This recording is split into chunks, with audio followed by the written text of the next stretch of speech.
Bahasa terus.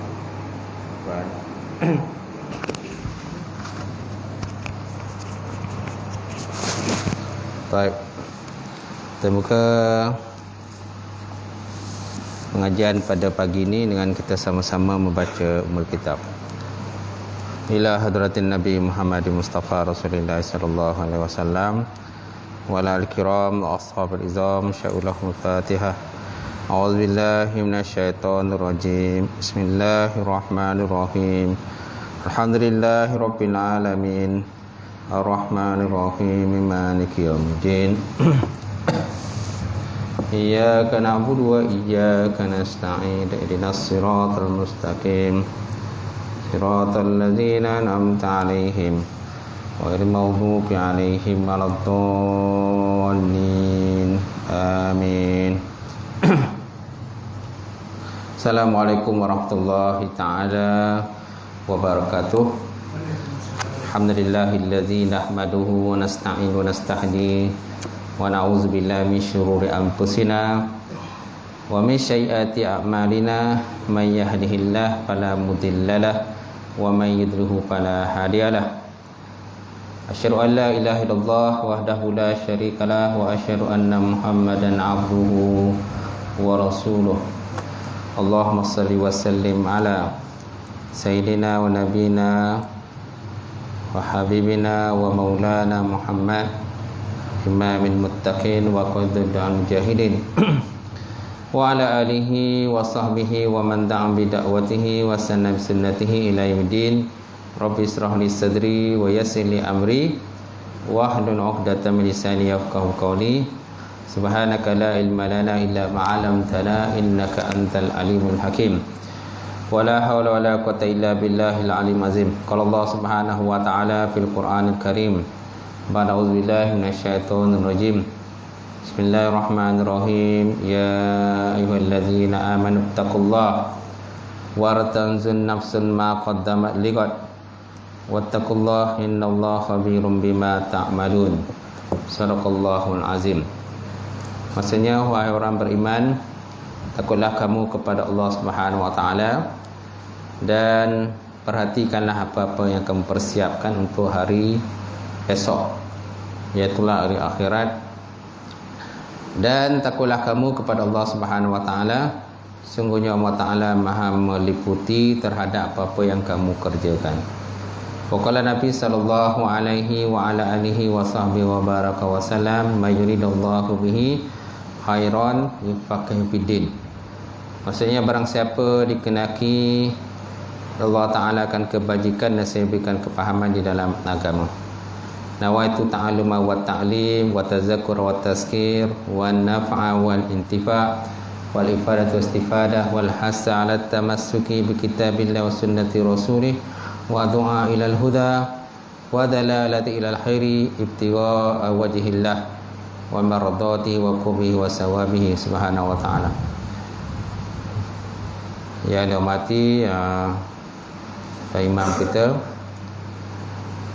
baliklah kerja. Yang dihormati Tuan Bilal kita, pengurusi kita, jawatan kuasa sidang jemaah muslimin saya muslimin yang dihormati Allah, yang dihormati wa ta'ala. Alhamdulillah, kita banyakkan puji dan syukur pada Allah kerana kita dapat bersama pada pagi ini untuk kita menyambung pengajian kuliah subuh kita, insya-Allah. Kalau malam tadi saya berkuliah di Masjid Korea Pekan Mantin. Jadi pagi ini di sini, maghrib nanti di Masjid Saidina Abu Bakar di Kampung Jijan. Jadi insyaAllah pada subuh ini kita akan lihat, sebelum kita baca, biasalah sebelum kita baca berkenaan dengan soal jawab agama ni, kita lihat satu hadis Nabi yang terima daripada Jabir radhiyallahu ta'ala anhu, daripada Jabir radhiyallahu ta'ala anhu. Qala Rasulullah sallallahu alaihi wasallam, masali wa masalukum kamasali rajulin au qada naran faja'ala janadib wal farashu yaqa'na fiha wa huwa yazubbuhunna anha wa ana ahizun bi hujazikum minan nar anin nar wa antum tafallatuna min ba'di min yadi wa antum tafallatuna min yadi. Baik, hadis ini terima daripada Jabir radhiyallahu ta'ala anhu. Qala, berkata ia, qala Rasulullah sallallahu alaihi wasallam, terhadap sabda Nabi Muhammad SAW, masali wa maslukum, perumpamaanku dan perumpamaan kamu, kamasali rajulin, seumpama lelaki, au qada naran, seumpama lelaki yang menghidupkan api ataupun menghidupkan unggun api lah. Faja'ala janadib wal farashi, maka lalu kan datanglah ataupun berkumpullah segala janadib. Janadib ni maknanya janadib ni macam kupu-kupu lah, belalang-belalang, kupu-kupu kan. Faja'ala janadib wal farashu, maka berkumpullah segala belalang, berkumpullah segala kupu-kupu kan, yaqa'na fiha, menjatuhkan diri mereka itu ke dalamnya, menjatuhkan diri mereka itu ke dalam api tadi. Wa huwa yazbuhunna anhu, kan, padahal aku, kata Nabi sallallahu alaihi wasallam, wa huwa yazbuhunna anhu, padahal ya Nabi sallam tadi kan menegah dia akan dia, wa huwa yazbuhunna anha wa ana akhizun bi hujazikum, dan aku memegang akan pinggang-pinggang kamu, anin nar, daripada api. Aku memegang pinggang-pinggang kamu, tubuh kamu kan, daripada api. Wa antum tafassaluna min yadi, tetapi kamu melepaskan diri daripada aku. Kamu berusahalah melepaskan diri daripada aku, kata Rasulullah sallallahu alaihi wasallam. Jadi hadis ni tuan-tuan merupakan satu hadis yang menyebut berkenaan dengan pemisalan ataupun perbandingan antara Nabi dengan umat baginda Rasulullah sallallahu alaihi wasallam. Itu Nabi kata tadi, masali wa maslukum kamasalin rajulin aw qadan nar, perumpamaan aku dan perumpamaan kamu itu seumpama lelaki yang menghidupkan api, lelaki yang menghidupkan unggun api. Faja'ala janadib wal farash yaqa'na biha, maka tiba-tiba datanglah ataupun berkumpullah segala belalang-belalang kan, dan juga segala kupu-kupu kan, menjatuhkan diri mereka tadi ke dalam api itu. Padahal aku Nabi SAW cuba mengelakkan benda itu tadi. cuba mengelak supaya kamu jangan masuk dalam api. Dan aku kata, aku pegang pinggang kamu tu. Ini merupakan hadis perumpamaan lah. Perumpamaan dengan kehidupan dunia itu dengan kehidupan akhirat. Di mana Nabi SAW sangat mencintai, menyayangi akan umat baginda Rasulullah sallallahu alaihi wa ala alihi wa sahbihi wa baraka wasallam. Masya-Allah tuan. Dia kata sebut dalam syarah hadis ni, wa fi hadzal hadis yadibun Nabi SAW li ummati masalan yudhihu lahum mada habbahu sallallahu alaihi wasallam li ummatihi wa hasi alaihim wa ragbatihi fi najatihim jami'an minan nar. Jadi hadis ni merupakan hadis perumpamaan Nabi membuat perumpamaan kepada umatnya, kan, nak menyatakan tentang kecintaan Nabi terhadap umat baginda Rasulullah SAW. Allah Ta'ala sebut dalam Quran, laqad ja'akum rasulun min anfusikum azizun alaihi ma anittum harisun alaikum bil mu'minina raufur rahim fa in tawallaw faqul hasbiyallah la ilaha illa hu alaihi tawakkaltu wa rabbul arsyil azim. Surah At-Taubah ayat 128 129. Apa maksud ayat itu? Laqad ja'akum rasulun, sungguh telah datang kepada kamu itu rasul, min anfusikum, yang terdiri pada diri kamu sendiri, mana kalangan manusia lah, kerana rasul itu pada manusia. Azizun alaihi ma anittum, azizun alaihi ma anittum, sangat berat, dia merasai penderitaan kamu.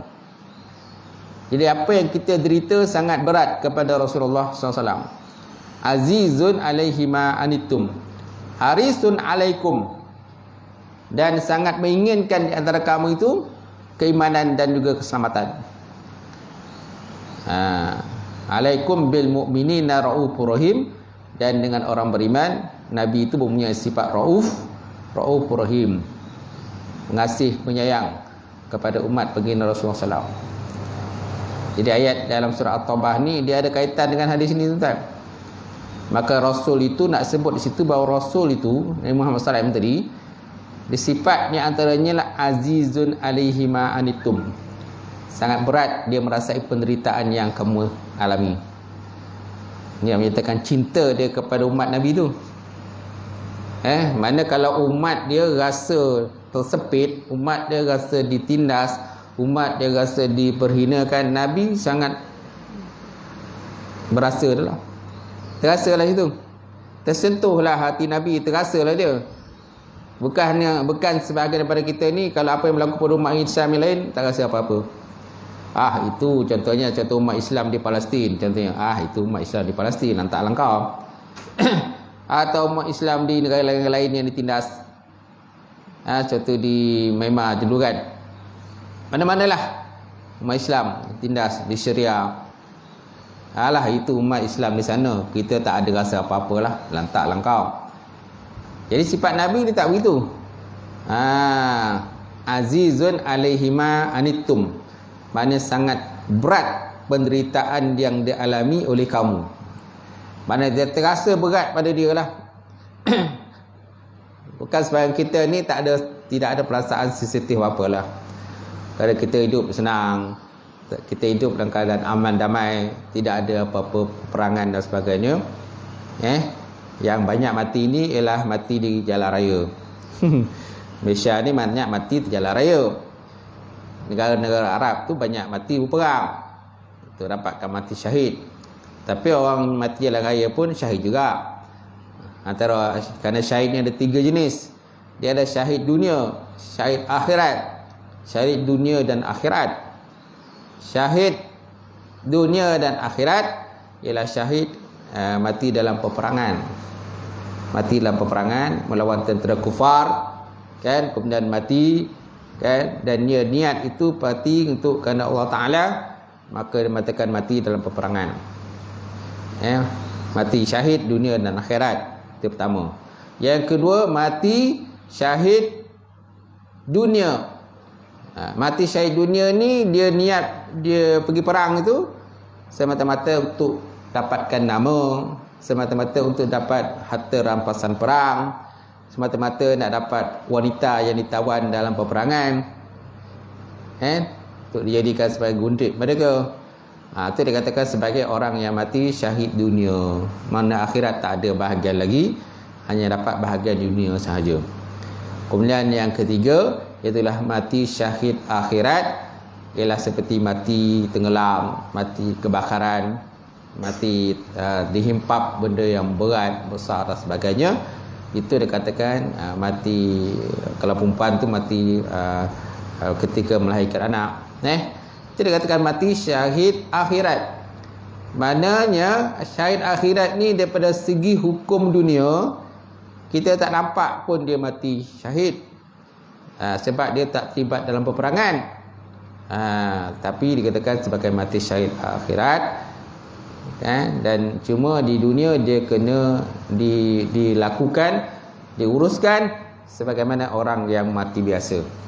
Sebagaimana orang mati biasa, maka naklah dimandikan, dikapankan dan sebagainya.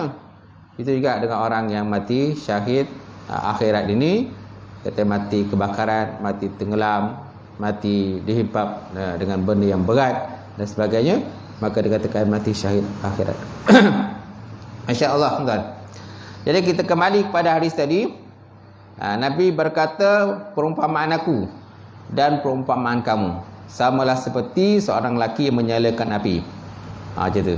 Fa arada Nabi sallallahu alaihi wasallam bihadzal masal ayubayyina halahu ma'a ummatihi wa khawfihi ala tilkal ummatil mubarak. Wa zikru anna halahu ma'a ummatihi ka hali rajulin fi bariyatin aw kadnar.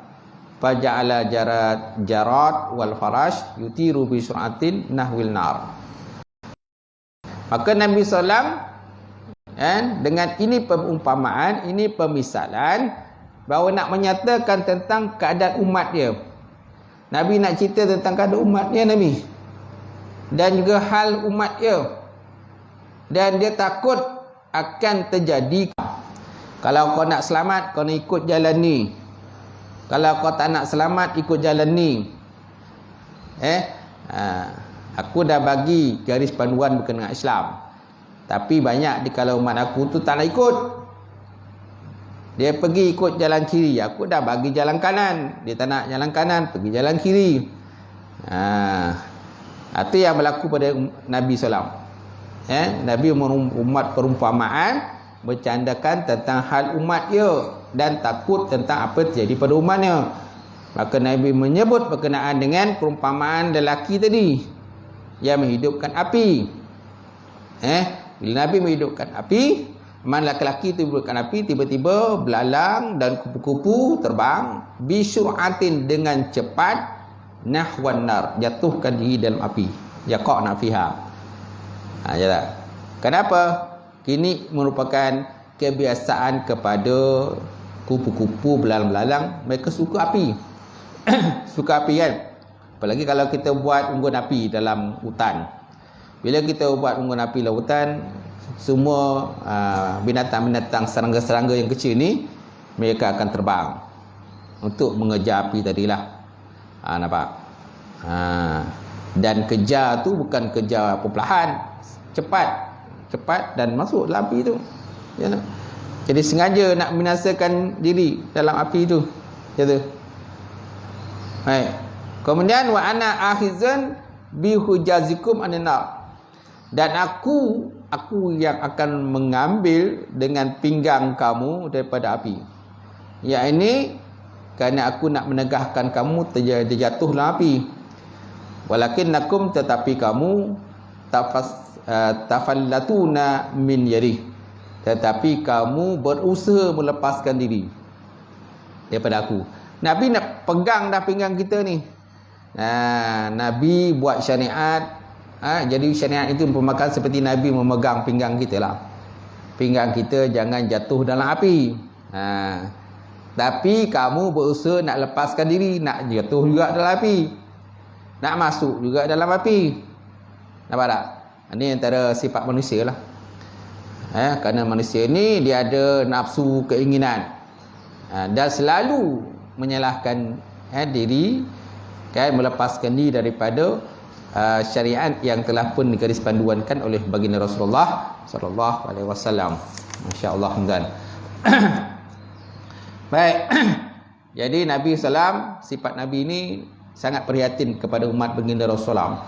Bukan sebagaimana kita hanya prihatin pada diri kita saja. Banyak kita ni kan fikir diri dulu sebelum fikir orang lain. Banyak dia katalah. Fikir orang kata periuk nasib diri sendiri dulu sebelum fikir periuk nasib orang lain. Tapi Nabi tak ada. Nabi fikir umat Nabi ni. Umat aku ni makan ke tak makan? Umat aku ni orang kata taat ke tak taat? Umat aku ni solat ke tak solat? Jadi Nabi mementingkan umat baginda Rasulullah. Baik, kemudian wa fi hadis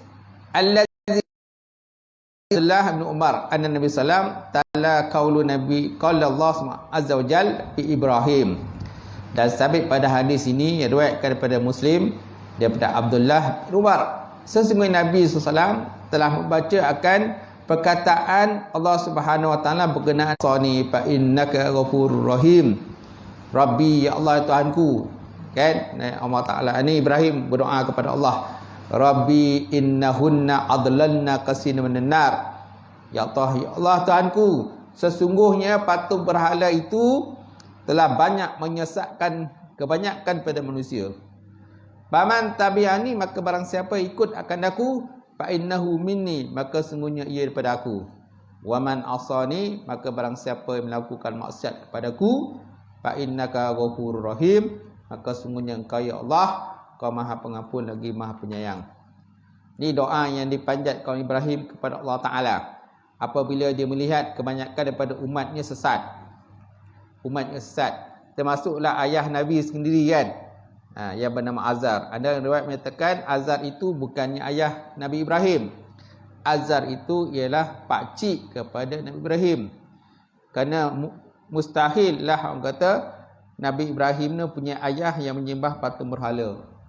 Ini ada dibahaskan oleh ulama tafsir lah berkenaan Azar itu siapa.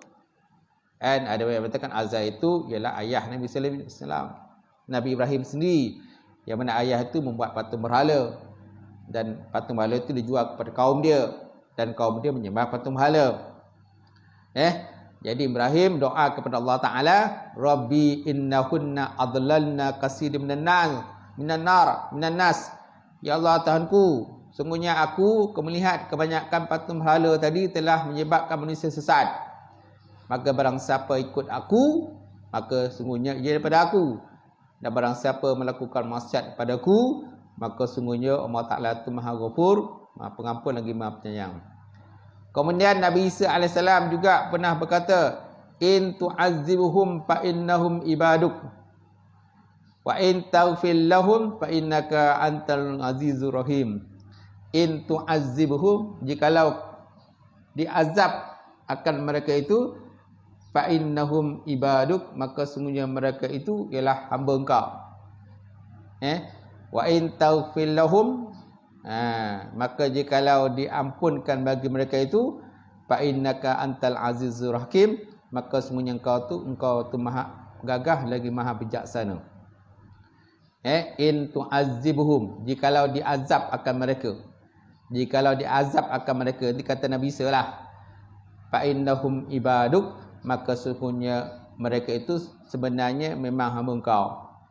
Wa in taghfir lahum, dan jikalau diampunkan bagi mereka, maka sesungguhnya engkau tu maha gagah perkasa lagi maha bijaksana. Kemudian Nabi SAW juga pernah mengangkat tangan doa pada Allah. Apa kata Nabi? Allahumma ummati fabaka. Nabi pernah berdoa kepada Allah, ya Allah Tuhanku, umatku. Allahumma ummati fabaka. Kemudian Nabi pun menangis. Baka menangis. Bukan baka kita bahasa Melayu ni. Bakaf, ya, tidak ada titik. Fabaka. Baka ni mana menangislah. Allahumma ummati, ya Allah Tuhanku, umatku. Fabaka, maka Nabi pun menangis. Faqala azza wa jalla, maka Allah Ta'ala telah berfirman, Ya Jibril, izhab ila Muhammad. Ya Jibril, wahai Jibril, izhab ila Muhammad, pergi kepada Muhammad, wahai Jibril. Wa rabbuka a'lam, sedangkan Allah Taala lebih tahu apa yang berlaku. Fasal'u ma yubkika, maka kau tanya kat dia kenapa dia menangis. Kau tanya kenapa dia menangis. Fa'atahu Jibril alaihissalam, maka datanglah Jibril alaihissalam kepada Nabi. Fasalahu, maka bertanya dia akannya. Fa'ahbarahu Rasulullah, maka menghabarkan oleh Nabi sallam berkenaan kenapa dia menangis. Bima qala wa a'lam, padahal Allah Taala tu lebih tahu apa yang berlaku. Faqala Allah Subhanahu wa taala, maka Allah Taala pun berkata, ya Jibril, izhab ila Muhammad faqul inni saturdika fi ummatika wala tasuka. Maka kata olehmu, kan, sungguhnya aku akan meredha akan engkau daripada umat kau. Aku sungguhnya kami redha akan umat engkau. Wala tasuka, dan kami tidak akan melakukan kemaksiatan kepada engkau. Dia berkenaan dengan kelebihan Nabi Muhammad sallallahu alaihi wasallam. Dan riwayat satu lain riwayat menyatakan bahawa likullin nabiyyin da'watun mustajabah. Bagi setiap nabi itu ada doa yang mustajab. Bagi setiap nabi ada doa mustajab. Fata'ajjala likullin nabiyyin da'watahu, maka bersegeralah bagi setiap nabi itu akan doa mereka. Setiap nabi ini dia ada doa-doa mustajab. Kan? Fata'ajjala, maka bersegeralah bagi setiap nabi itu akan doanya. Jadi untuk menyelamatkan umat mereka akan segera berdoa kepada Allah Taala. Sama ada nak lawan orang kafir ke ataupun nak selamatkan umat Nabi tadi, maka Nabi-Nabi akan berdoa, kan, untuk mendapatkan kemenangan dalam dakwah mereka. Wa inni ahbatu da'wati syafa'atan li ummati yaumil qiyamah. Maka semuanya aku menyimpan akan doaku sebagai syafaat bagi umat aku yaumil qiyamah, pada hari kiamat. Fahiya ilah, padahal ianya satu benda yang boleh dicapai, insya-Allah taala, jikalau diizin Allah Subhanahu wa taala. Man mata min ummati la yusyriku billahi syai'an, barang siapa yang mati daripada umatku yang tidak melakukan syirik kepada Allah Taala dengan sesuatu pun. Nampak? Jadi pada setiap umat itu dia doa. Setiap nabi ada doa masing-masing. Setiap nabi ada doa yang mustajab. Macam kita ni doa tak mustajab. Dah berapa kali doa kan, tak mustajab-mustajab juga. Sebab kita ni ialah manusia biasa, banyak buat silap, banyak buat salah, kadang banyak sangka buruk dengan orang lain. Banyak sangka buruk dengan lain, tu doa kita tak mustajab tu. Macam tu. Sedangkan Nabi ni doa mustajab. Jadi ada di kalangan Nabi tadi tuan-tuan, masing-masing nak segera dapat kemenangan, nak selamatkan umat mereka, jadi mereka doa kat dunia lagi. Sedangkan Nabi Muhammad ni dia simpan doa dia. Fa inni akhbatu min da'wati syafa'atan li ummati yaumil qiyamah. Karena sesungguhnya aku menyimpan doaku sebagai syafaat bagi umatku pada hari kiamat. Fahyana ilah, insya-Allah taala, padahal benda tu boleh dicapai dengan izin Allah taala lah. Jadi terutama sekali orang yang mati daripada umatku yang tidak melakukan syirik kepada Allah taala sesuatu pun, maka orang itulah nanti akan mendapat syafaat aku, kata Rasulullah sallallahu alaihi wasallam. Baik, kemudian saya pernah sebut berkenaan dengan 70,000 umat Nabi yang masuk syurga tanpa dihisab. Bal, dia kata sebut sini, bal huwa sallallahu alaihi wasallam yukhbiru anna 70 alfan min ummati sayadkhuluna jannah bighairi hisab. Bahkan dianya Nabi Muhammad SAW tadi menghabarkan sesungguhnya 70,000 daripada umatnya maka akan masuk syurga tanpa dihisab, wala azab, dan tidak diazab. Walaik, tapi Nabi SAW biha ulai 70 alfan, dan tidak memadai oleh Nabi SAW dengan 70,000 tadi. Bal yasalu al-haq, bahkan Nabi meminta lagi kepada al-haq. Al-haq ni Allah Ta'ala lah, ayyazida min adadin haula'i, bahawa ditambahkan daripada bilang-bilangan haula illazina yadkhulul jannah, mereka-mereka yang masuk syurga dengan tanpa hisab tadi, wala azab, hubban li ummatihi, kerana cintanya kepada umat baginda Rasulullah. Nabi dah kata 70,000 umat aku akan masuk syurga tanpa hisab. Bila disebut berkenaan perkara tadi, maka Nabi minta pada Allah, bal yas'alul haq. Dia kata, bahkan Nabi meminta lagi kepada al-haq. Hak ni Allah Ta'ala lah. Ayyazida min adadin haula'il ladzi yadkhulul jannah, bahawa ditambahkan daripada bilang-bilangan mereka-mereka yang masuk syurga tadi tanpa dihisab, wala azab, dan tanpa diazab, hubban li ummatih, dia kata, kerana cintanya kepada umat baginda Rasulullah. Apa? Cinta tu kan? Macam tu. Sebabnya kalau ada orang minta doa kat kita, doalah. Mam, datanglah rumah nak doakan nak samatan kami sekeluarga ni. Datanglah. Bukan payah sangat pun. Tak? Bukan imam sinilah, imam lain kata. Kan? Bukan Bilal sinilah, Bilal lain. Kan? Gitu. Kalau orang minta doa, datanglah. Kan? Ni anak nak, orang kata nak belayan hang. Anak nak pergi musafir nah. Minta lah imam datang nah, bacakan doa sikit. Datanglah baca doa. Jangan baca doa makan sudah. Ni baca doa makan, ya Allahumma barik lana fi ma razaqtana wa qina azabannar wa qina azabtu je. Amin. Kalau mereka tak faham tak apa. Tuan rumah tak faham, apa doa imam baca ni? Mungkin doa keselamatan ke? Tu benar tu doa makan. Kan? Gitu. Jadi jangan salah baca doa lah. Takut nanti tuan rumah faham tu, itu macam doa makan itu. Apa imam baca ni kan? Kan? Jadi mintalah doa keselamatan. Allahumma inna nas'aluka salamatan fid din, wa afiyatan fil jasad, wa ziyadatan fil ilm, wa barakatan fil rizq, wa tawbatan qabla al-maut, wa rahmatan innal maut, wa maghfiratan ba'dal maut. Allahumma hawin alaina fi saqatil maut. Kan? Itu ada doa keselamatan. Bolehlah macam-macam. Jadi siapa yang biasa jadi imam? Okay, surah ni gambar imam kan. Ada masa tersebut, ada masa nanti kan, orang minta tengok Ustaz Muhammad, tak ada. Tengok Imam Zahari, tak ada. Yang ada Imam Salih. Imam Salih lah. Kan?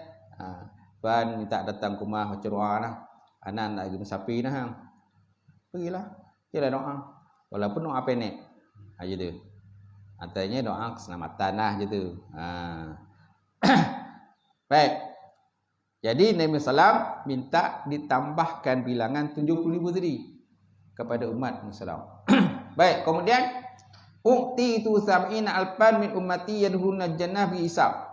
Wujuhum kal qamari lailatul badri, qulubuhum ala qalbi rajul wahid. Fastazadat Rabbi azza wajal. Fazadani ma'a kulli wahidin sab'ina alfan. Diberikan 70,000 daripada umatku masuk syurga tanpa hisab. Wajah mereka seperti bulan penuh purnama, kal qamari lailatul badri, sama seperti bulan penuh purnama, qulubuhum ala rajulin wahid, hati mereka seperti hati seorang lelaki yang satu. Fastazadat Rabbi, maka aku minta tambah kepada Allah Ta'ala. Aku minta tambah. Fazadani, maka ditambahkan aku. Ma'a kulli wahidin, beserta setiap satu itu 70,000. Maka ditambah pada aku, pada setiap seorang itu 70,000 yang lain. Faham? Masuk syurga 70,000. Kemudian aku minta pada Allah, ya Allah, tambahkan lagi. Maka Allah telah tambahkan. Pada setiap seorang itu tambah lagi 70,000. Setiap seorang. Darablah. Kan? Masuk syurga 70,000 tanpa hisab. Daripada setiap seorang itu boleh memberi syafaat kepada 70,000 yang lain. Macam tu. Setiap seorang. Maka ditambahkanlah macam tu. 70,000. Wa min hauna fa innahu yanbaghi bal yajibu an natba'a sunnati Nabi SAW. Dan daripada sini maka sepatutnya bahkan wajib bahawa kita mengikut sunnah Nabi Muhammad SAW. Daripada setiap apa-apa yang diperintah pada kita. Dan pada setiap apa yang ditegah. Dan sesungguhnya na'lamu yakinan.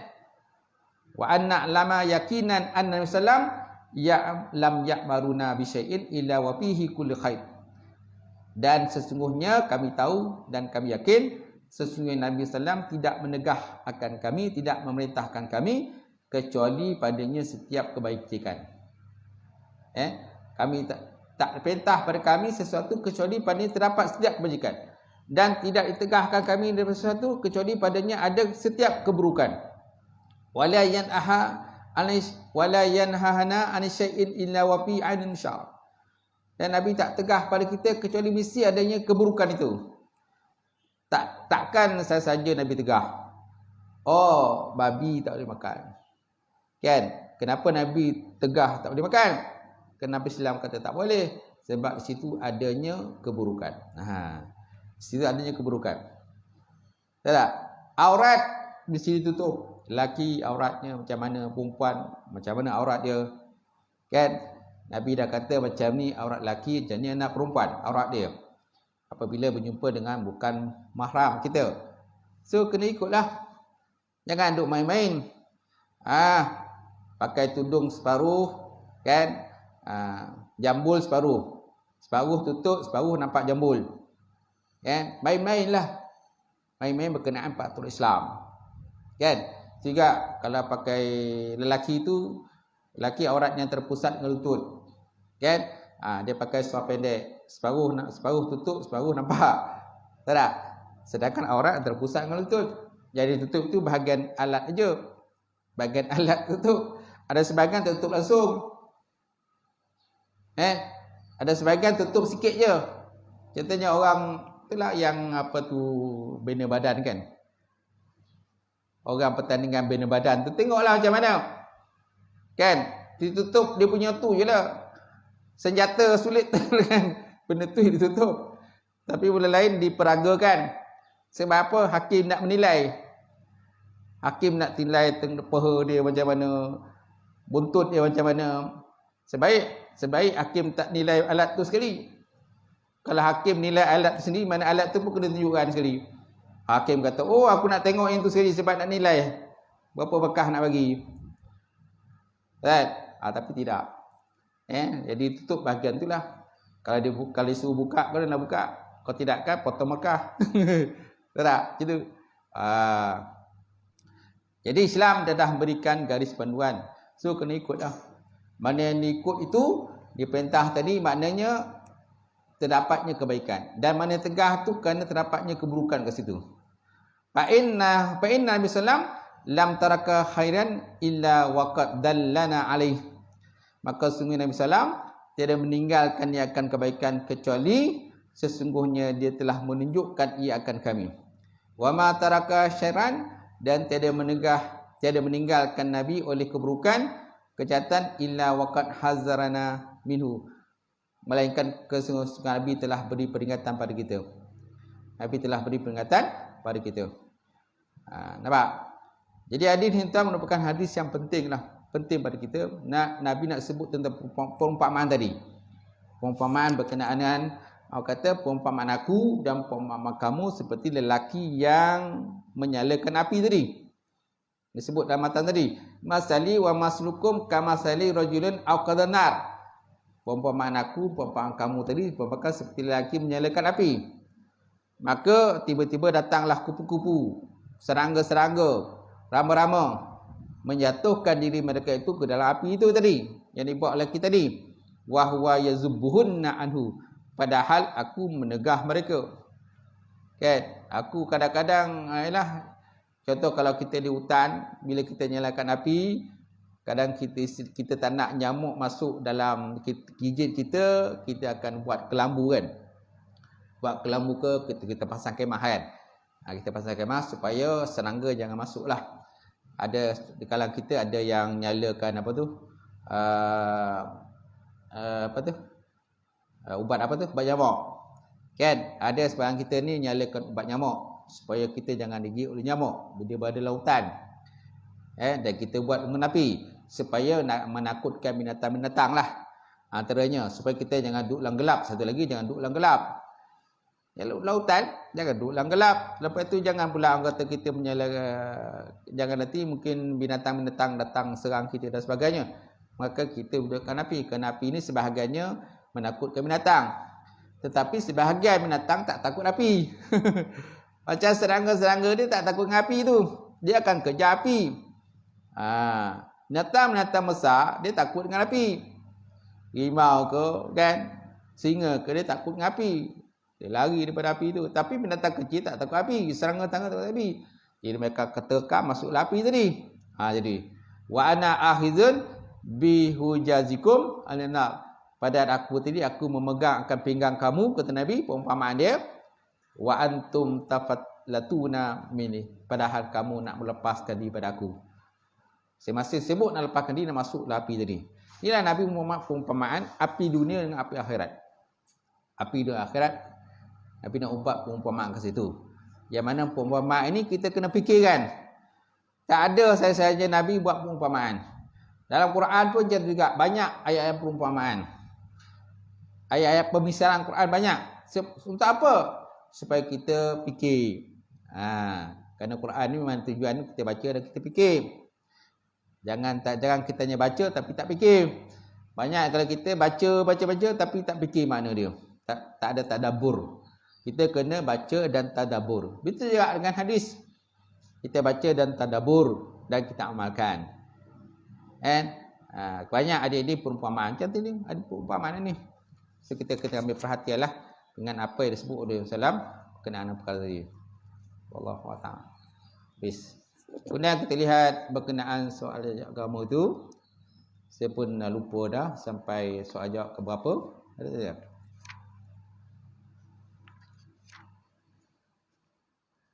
Saya tanda sini ke surat 70, betul? 70 nombor 96. Okey, lihat nombor 96. Baik. Soalannya saya ingin bertanya mengenai amalan pelaris. Pelaris kan.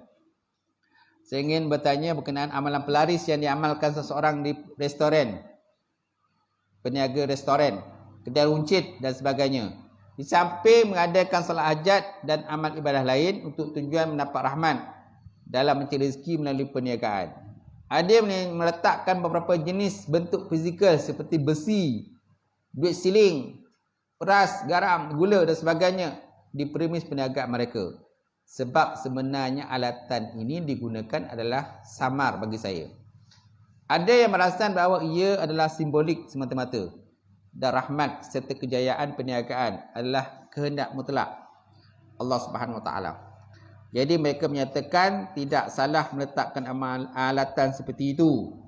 Di samping itu memperbanyakkan ibadah memohon restu daripada Allah Taala untuk kejayaan. Soalan saya, apakah hukum penggunaan alatan tersebut? Jika dalam hati kita tetap percaya bahawa semua adalah dengan izin Allah Taala. Jawapannya khurafat. Sekiranya mempercayai sesuatu yang boleh mendatangkan keuntungan atau kebaikan seperti yang kita maklum dengan berusaha sahaja, Allah Ta'ala akan mengizinkan sesuatu itu dengan kehendaknya. Sekiranya kita percayai benda lain selain kuasa Allah Ta'ala, ini boleh merosakkan akidah kita sebagai umat Islam.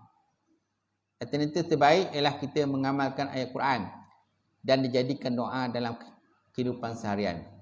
Hal ini demikian kerana ayat Quran telah jelas dan mencukupi kehebatannya tanpa perlu ditokok tambah dengan sesuatu atau benda untuk dijadikan simbol atau alat yang kononnya dapat memberikan keuntungan. Nampak? Maknanya mereka gunakan alat tadi, samping itu mereka juga orang kata kononnya kan yakin dah rezeki daripada Allah. Ni bercampur aduk lah tu. Ni campur aduk ya. Ni tak boleh. Kan? Kerana dalam Quran, ayat Quran banyak ayat kalau berkenaan tambah rezeki ni banyak. Kan? Doa pun banyak kan, macam doa tadi kan. Doa. Kan? Salamatan fiddin, maafkan fi jasad, wa zidatan fi'al, wa barakatan fi rizqi kan. berikan keberkatan rezeki. Kan? Itu juga kita boleh antara doa untuk murah rezeki ni, itu yang kita baca lepas apa tu? Apa tu? Semayang duha. Kan? Doa lepas semayang duha tu. Kalau doa, kalau rezeki kita tu sempit, maka luaskanlah. Kalau rezeki kita terjauh, maka dekatkanlah. Kan? Allahumma inna duha'uka wa baha'uka wa jamaluka. Kan? Ya Allah Tuhanku, kalau rezekiku di langit, maka turunkanlah. In kana rizqina fis sama fa anzilhu wa in kana fil ardi fa akhrijhu wa in kana musiran fa yasirhu wa in kana ba'idan fa qaribu. Kalau doa rezeki aku tu jauh, maka dekatkanlah.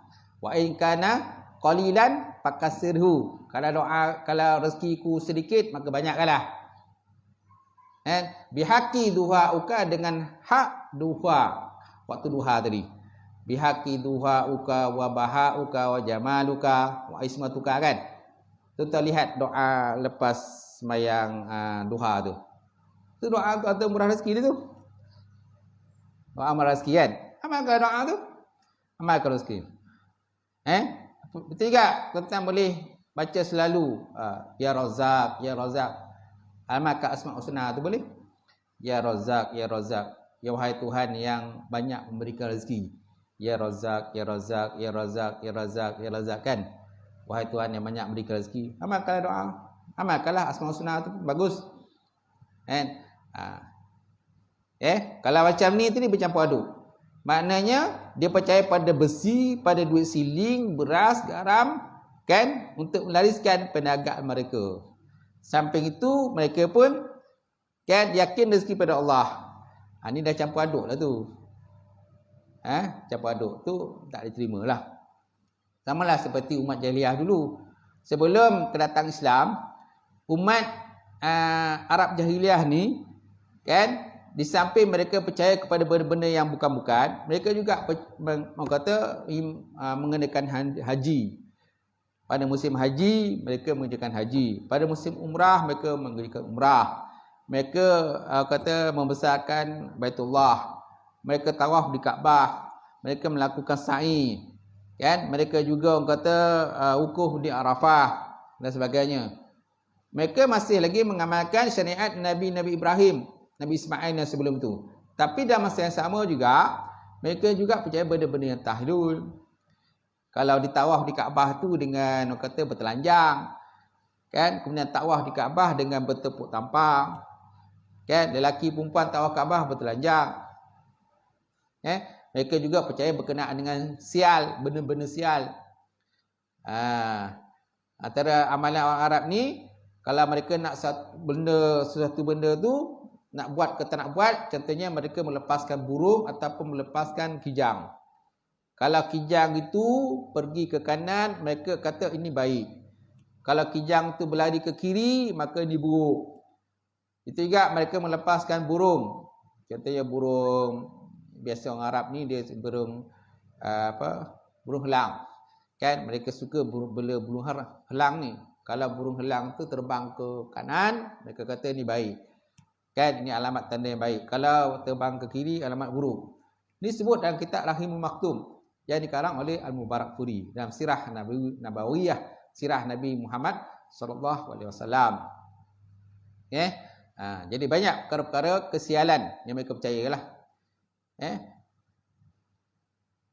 Nabi-nabi yang sebelumnya juga, kan, umat-umat yang sebelumnya banyak mendakwa nabi-nabi mereka ni bawa sial. Dalam surah Yasin pun ada berkenaan dengan umat yang ada pada masa itu membunuh nabi mereka. Kan? Ayat surah Yasin tu. Kan?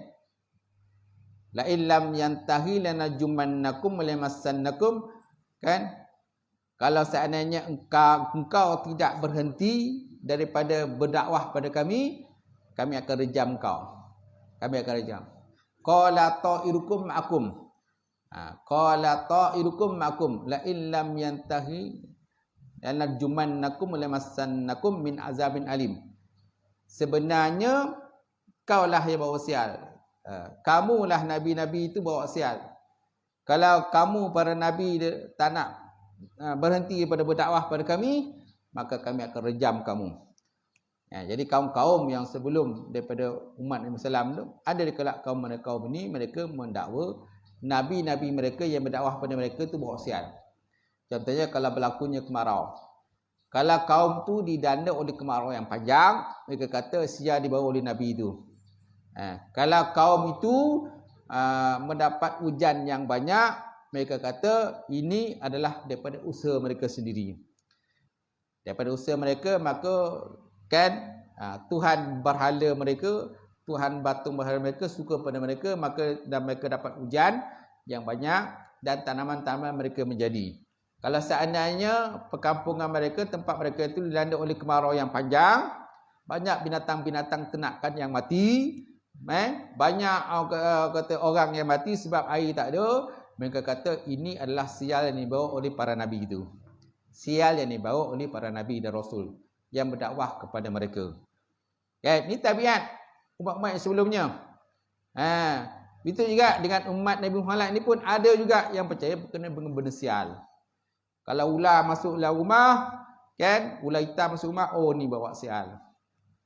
Dan ada pula yang menuduh, contohnya anak luar nikah tu dikata bawa sial.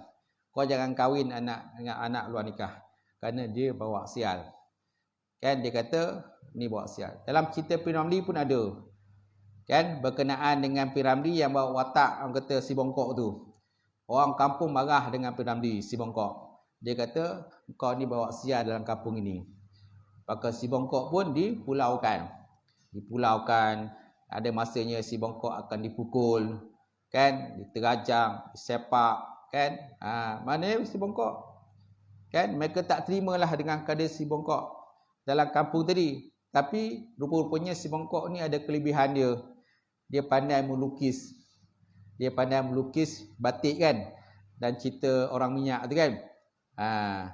Dan akhirnya si bongkok tadi masuklah ke alam bunian tu. Masuk alam bunian, nak kahwin dengan puteri bunian, tapi tak dapat, kecewa, kan, itu. Maka kembalilah ke alam dunia balik. Bila kembali ke alam dunia, kan, dia telah membunuh orang. Sedangkan ikut dia punya peraturannya, dia tak boleh membunuh. Kalau muka dia nak cantik lawa, handsome selalu, dia tak boleh membunuh. Tapi dia telah membunuh dalam peristiwa cerita orang minyak tu, kan. Jadi maknanya pada manusia pun berlakunya kesialan. Mereka percaya dengan benda tu, oh ni sial. Ni lelaki ni jangan datang ke surau ni, dia bawa sial ni. Ni orang ni jangan datang ke surau ni, dia bawa sial. Pulau kena daripada sini. Nampak? Percaya dengan kesialan. Ada kalau kita percaya dengan benda-benda macam tu. Benda bawa sial.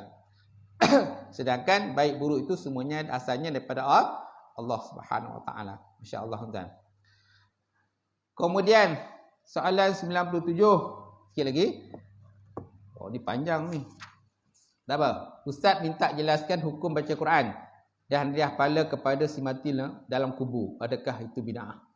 Ramai masyarakat melakukannya. Jawapannya masalah ini sangat panjang. Sangat panjang dibincangkan oleh fuqaha dahulu. Atau ulama yang bincangkan masalah ini ialah Imam Ibn Nawawi dalam kitab Azkar. Dan Imam Ibn Qayyim Al-Jauzi dalam kitabnya Ar-Ruh. Ada yang melarang, ada yang mengharuskan. Apa yang penting ialah ulama telah ijma' bahawa doa dan beristighfar kepada orang yang telah meninggal dunia adalah memberi manfaat. Dan sampai kepada si mati berdasarkan kepada dalil wallazina ja'u min ba'dihim yaquluna rabbana aghfir lana wa li ikhwanina allazina sabaquna bil iman wa la taj'al fi qulubina ghillan lil ladzina amanu rabbana innaka ra'ufur rahim. Dan orang-orang yang datang sesudah mereka di kalangan golongan muhajirin dan ansar, mereka berdoa, ya Tuhan kami, ya Rabb, ampuni kami dan saudara-saudara kami yang telah beriman lebih daripada kami. Dan janganlah engkau membiarkan kedengkian dalam hati kami terhadap orang-orang yang beriman. Ya Rabb, wahai Tuhan kami, sesungguhnya engkau maha penyantun lagi maha penyayang. Manakala masalah yang jadi perselisihan kalangan ulama adalah pahala bacaan Quran. Adakah sampai kepada si mati? Imam Nawawi menyebut dalam kitab Azkar bahawa pendapat masyhur dalam mazhab Syafi'i dan sekumpulan ulama adalah pahala tersebut tidak sampai kepada si mati. Ni kata Imam Nawawi dan pendapat masyhur dalam mazhab Syafi'i. Sementara Imam Ahmad dan satu kumpulan lagi dalam mazhab Syafi'i menyatakan sampai. Mana ada khilaf lah. Kan sebahagian menyatakan sampai. Mazhab Syafi'i berpandangan ia sampai pada semati. Imam Nawawi menyatakan yang terpilih jika dia mahu membaca dan menghadiahkan pahala, naklah dia berkata pada akhir bacaannya, Allahumma ausi sawaba ma qara'anhu fil ila fulan. Ini yang paling baiklah. Kita baca kan, lepas tu kita baca sekali dengan doa ni. Dalam surah Yasin pun ada. Allahumma ausi sawaba ma qara'anhu kan ila fulan. Kan, ya Allah Tuhanku, sampaikanlah pahala apa yang aku baca kepada sebulan dengan menyebut nama orang yang telah meninggal. Sebaik-baiknya disebut namalah. Kalau tak sebut nama, sebut umumlah. Mana apa kita niat tadilah. Kita niat tadi. Kan, ala haziniyah. Ala hazinah di atas ini niat. Sebut sekali ada doa tadi. Kan, doa dalam surah tahlil kan. Surah tahlil tu, surah Yasin tu. Kan ada doa tahlil tu. Kena baca ni sekali. Allahumma asir sawaba makaranu ila fulan. Nama begitu, apabila telah ada kaedah lain, doa dan sifat yang dijimatkan oleh ulama, sepatutnya kita pegang dan mengamalkan apa yang tidak diragukan lagi keharusannya. Secara logiknya, apakah bacaan kita boleh memberi manfaat pada semati, sedangkan jika semasa hidupnya, dia tak mahu mendengar dan mengetahui ayat yang dibaca. Bahkan hadis yang disebutkan, iza mata ibnu Adam inqata amaluhu min salasin sadaqatun jariyatin ilmun yantafa'u bih waladun soleh yad'u lahu. Bila mati anak Adam, maka terputuslah amalannya kecuali 3 perkara. Pertama, sedekah jariah. Kedua, ilmu yang diajarkan kepada orang lain yang beri manfaat. Yang ketiga, doa anak yang soleh yang mendoakan bagi dia. Maka ditegaskan di sini doa dan sifat adalah lebih afdal, dan mengamalkan yang afdal adalah terbaik dan lebih selamatlah. Macam tu. So maknanya sampailah. Dan banyak kalau kita masyarakat orang Melayu ni memang biasanya begitu. Kita buat tali arwah dan sebagainya. So yang paling afdal ialah doa lah. Doa, zikir-zikir dan sebagainya itu lebih afdal lah berbanding dengan Quran tadi. Macam tu. Jadi kalau kita nak baca Quran pun boleh, tapi niatkan tadi pahalanya untuk si mati. Kalau terlampau ramai sangat, kadang-kadang banyak sangat nama kan. Kan sampai 100 nama orang yang kita nak niat tadi. Kan mana kita niatkan, kita sebut satu-satu dulu, lepas tu doa tu kita jamakkanlah, himpunkan semua. Ala haziniyah, di atas niat ini. Ala kulli haziniyat, ataupun di atas setiap niat inilah. Sebab kita nak baca sama-sama tu panjang. Banyak sangat nama. Sampai 100 orang tuan. Masya Allah. Tuan-tuan sekali bulan Ramadan. Kata Al-Quran kan, bulan Ramadan kan. Banyak nama dia bagi tu. Buih menyebut imam. Berbuih-buih sebut kan. Kadang susah pula nama tu. Ada yang panjang, ada yang pendek. Ada yang kadang tulisan tak jelas. Orang yang hantar nama tu tak jelas. Nama orang yang ditulis kat situ. Ni Ahmad ke Ali ke Abu ke, tak jelas. Payah juga kita nak menyebut tu. Jadi pandangan Ibn Qayyim, orang yang telah mati boleh mendapat manfaat daripada amalan orang yang hidup dengan 2 perkara yang telah ijma' oleh ahli sunnah daripada kalangan fuqaha, ahli hadis dan tafsir, iaitu pertama, apa yang diusahakan oleh si mati semasa hidupnya. Apa yang diusahakan si mati daripada masa hidupnya, memberi manfaat pada dia lah ketika dia telah mati. Contohnya ilmu lah. Ataupun sedekah jariah, kan, wakaf dan sebagainya. Itu sebabnya kita kena banyakkan sedekah jariah, wakaf sebagai bakalan kita waktu kita mati besok. Ilmu juga, kalau kita ada ilmu berkenaan satu perkara, terutama berkenaan dengan Islam, amalkan dan sampaikan kepada orang lain. Jadi selama mana orang itu mengamalkan apa yang kita dah cakap tadi, maka pahalanya mengalirlah pada kita. Kalau kita amalkan, kita ajar benda buruk, kita pun dapat dosa sebagaimana orang yang amalkan.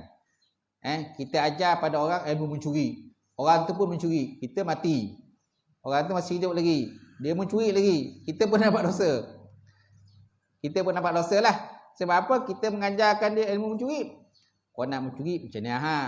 Kau nak pecahkan pintu rumah orang macam ni cara. Kau nak menyelinap masuklah rumah orang macam ni cara. Kau nak curi motor orang macam ni. Kita ajarkan benda tak elok kat orang. Lepas tu orang tak amalkan, kita mati. Mana kita pun dapat dosa sebagaimana orang yang mengamalkan itulah. Orang yang mencuri itu dapat dosa, kita pun dapat dosa. Kalau kita amalkan, kita ajar benda baik, orang tak amalkan, maka kita dapat pahala sebagaimana orang yang mengamalkan itu. Yang kedua, doa orang Muslim kepadanya, istighfar, sedekah dan haji. Dengan wujud khilaf sama ada pahala yang sampai adalah pahala infak ataupun pahala amalan tersebut. Jumhur ulama berpendapat yang sampai adalah pahala amalan tersebut. Dan pada sebagian ulama Hanafi, manfaat yang sampai adalah pahala infak. Kemudian berlaku khilaf dalam masalah ibadah badaniah seperti puasa, solat, Quran dan zikir. Mazhab Ahmad dan jumhur ulama salaf berpendapat pahalanya akan sampai kepada semati. Dan ini juga adalah pendapat sebahagian daripada Imam Abu Hanifah. Manakala pendapat yang masyhur daripada mazhab Syafi'i dan Maliki, pahala tak sampai. Pahala tak sampailah. Contohnya puasa, kita puasa niat untuk arwah kita yang telah mati. Tak sampailah. Kan? Kita solat niatkan untuk ganti solat orang yang dah mati. Kan? Contoh adik-beradik kita, ada di kalangan kita yang dah meninggal. Waktu dunia dulu dia malas nak semayang. Kita pun semayangkan untuk dia lah. Sebab dia dah mati, kan? Maka kita semayang kat dunia ni untuk niat pahala untuk si mati tadi. Arwah kita, abang kita yang telah mati. Sedangkan waktu dulu dia malas solat. Jadi tak dapat dah. Tak boleh. Tak boleh kita nak gantikan semayang dia yang dia tinggalkan itu.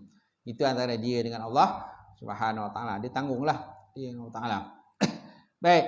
Jadi pendapat yang masyhur dalam Syafi'i Maliki, pahala tak sampai.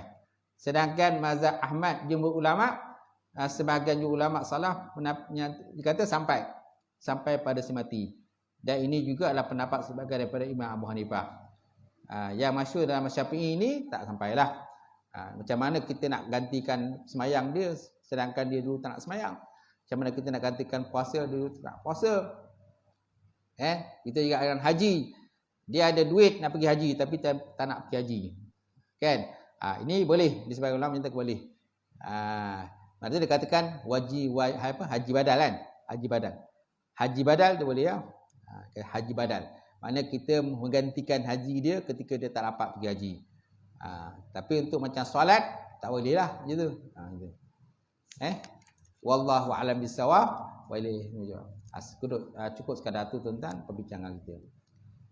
Ada pertanyaan tak? Soalan ada? Bersih tutup.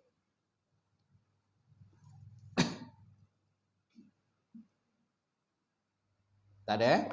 Tak ada. A'udzubillahi minasyaitonir rajim. Bismillahirrahmanirrahim. Alhamdulillahirabbil alamin wassalatu wassalam ala asyrafil mursalin wa ala alihi washabbihi ajmain.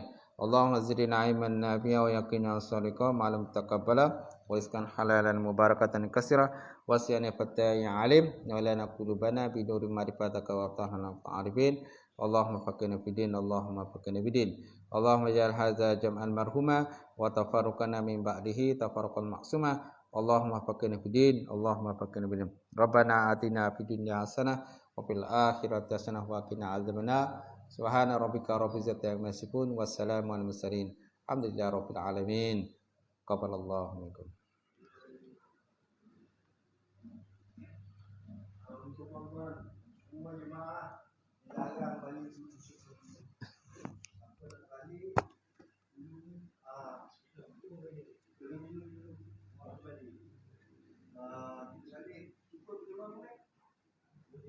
Cukup